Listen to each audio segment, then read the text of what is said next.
A promessa é de cura espiritual. Eu estava numa crise de depressão e ansiedade. O valor é alto. A quantidade que eles tinham em mãos era suficiente para levantar em torno de 150 mil reais, mais ou menos. E a sessão é rápida. Já as consequências demoram a passar. Uma noite, ela já começou a apresentar sintomas sérios. Ela começou a ter transtornos, né? E começou a acordar na madrugada, tendo visões e alucinações. Então, pensamentos psicóticos. Estado de transe, alucinações, perda dos sentidos. Você perde a consciência, o seu corpo convulsiona, eles não deixam nem que você filme, né? Digamos assim, esse processo. Mas o que é vendido como parte de uma seita religiosa é considerado pela polícia como tráfico internacional de drogas. A substância que é usada pelo xamanismo, ela é extraída da glândula de um sapo que só é encontrado no México.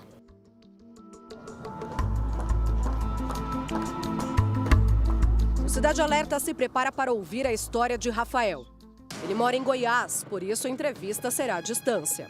Rafael é professor de yoga e chegou a trabalhar no Xamanismo Sete Raios, que tem filiais em vários estados brasileiros. Ele e a esposa, Gabriela, queriam se autoconhecer. Ela passava por um momento de muita vulnerabilidade. Quando eu comecei essa busca, foi um período pós-pandêmico, então eu estava também com as minhas angústias, as minhas buscas por respostas, entendimento maior. E a Gabriela, ela já passa por um processo muito delicado, porque há muitos anos ela perdeu um irmão. Foi nesse contexto que o casal aceitou o convite do xamã, Felipe Rocha, para virem a São Paulo experimentar uma nova técnica.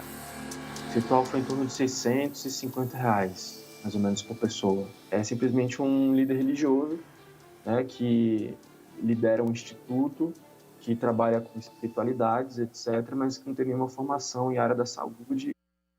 Foram 20 minutos de letargia e movimentos involuntários. Eu lembro do meu corpo se movimentando sem a minha consciência. Quando você volta, mais que você tente entender o que aconteceu, você nunca vai conseguir entender. Nessas imagens exclusivas do interior de outro espaço de terapias alternativas, é possível ver que a pessoa é colocada num colchonete enquanto ouve uma música. O veneno do sapo, já em forma de cristal, é colocado no cachimbo e aceso. A pessoa, a ser supostamente curada de problemas emocionais, fuma o cachimbo. As reações são diversas e bem fortes. Gabriela chegou a precisar ser internada. No relatório psicológico, a descrição do que ela viveu depois daquele dia fatídico: ansiedade grave, ataque de pânico, insônia. Para um tratamento específico, a paciente foi encaminhada ao psiquiatra e passou a fazer uso de medicamentos que amenizassem o medo e o vazio existencial. Já no relatório do psiquiatra, sintomas físicos também são listados, como calafrios e desregularização térmica. O médico é categórico em afirmar que há ligação entre a substância usada e o quadro desencadeado. Franciele também participou de um ritual xamânico e inalou a fumaça do bufo alvários. A partir desse dia, não conseguiu mais exercer a função de comissária de bordo. Passou a ter medo de embarcar no avião. Ela conheceu o Espaço Sete Raios através da internet. Eu estava numa crise de depressão e ansiedade, muito menos do que eu sofro hoje em dia. E essas crises me passaram a levar a buscar curas espirituais, mentais, físicas. O grupo xamânico é alvo de um inquérito policial conduzido aqui pelo DENARC, o Departamento de Narcóticos de São Paulo, que apura possível crime de tráfico internacional de drogas, já que a substância é originária do México, e também tráfico internacional de animais, mesmo que o sapo em si não seja trazido para o Brasil.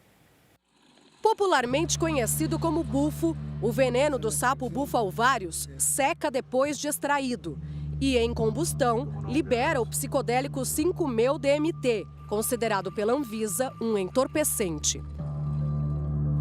Isso caracteriza a irregularidade da venda, consumo ou até da distribuição. Distribuir ou consumir essa substância é crime no Brasil? Sim.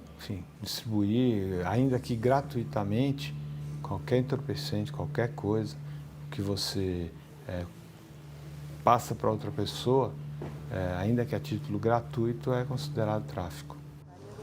Diligências ainda são feitas para esclarecer os fatos. A gente ainda tem que ouvir algumas pessoas que são investigadas, que são 2 mulheres, que eu preferia até nem citar nome, e vítimas, ainda faltam vítimas para serem ouvidas também, que um vai indicando o outro. E a gente vai aprofundando e estamos tentando entender toda essa cadeia de consumo, de fornecimento para chegar em alguma posição. O problema é que, para a conclusão do inquérito, falta materialidade. Nós fomos em alguns dos locais aqui de São Paulo e não encontramos nada. Na verdade, não encontramos nem as sedes ativas. Já em Goiás, Rafael e Gabriela entregaram este pequeno frasco para a perícia, que comprovou a existência da substância alucinógena ilegal. No endereço que consta no inquérito policial, hoje funciona uma agência dos Correios. Bom, nós encontramos a sede do Xamanismo Sete Raios aqui em São Paulo. Fica na região de Santo Amaro, zona sul da cidade. É uma casa grande, luxuosa, numa área nobre, bastante vegetação.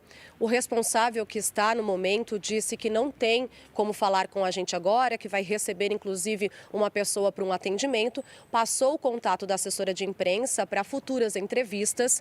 E foi aqui dentro que os denunciantes usaram o bufo e, de acordo com eles, não assinaram nenhum termo de responsabilidade, não foram informados sobre a ilegalidade do uso da substância e, por fim, não tiveram nenhum tipo de acompanhamento após a sessão. Eles dizem que isso é uma substância que é usada religiosamente, uma cura espiritual, e que ninguém foi forçado ao consumo dessa substância. Essa é a principal linha de defesa deles. É uma linha de defesa que para a polícia não é válida, já que é uma droga. Sim. Em nota de esclarecimento publicada na internet, o Xamanismo Sete Raios alega que o uso do veneno do sapo foi uma situação eventual e episódica. E acusa os denunciantes de praticarem intolerância religiosa. A pluralidade religiosa do nosso país é fundamentada pela Constituição. Não tem fundamento nenhum pelo fato daquilo ser característico de um ritual religioso que está atacando a religião. Ao contrário, o foco é a ilegalidade da substância. Entramos em contato com a assessoria de imprensa do Espaço Xamânico, que respondeu por escrito que há provas de que Gabriela e Rafael resolveram perseguir o grupo por razões ideológicas e interesses financeiros. Isso precisa ser assumido com responsabilidade, os custos disso sejam de fato compensados.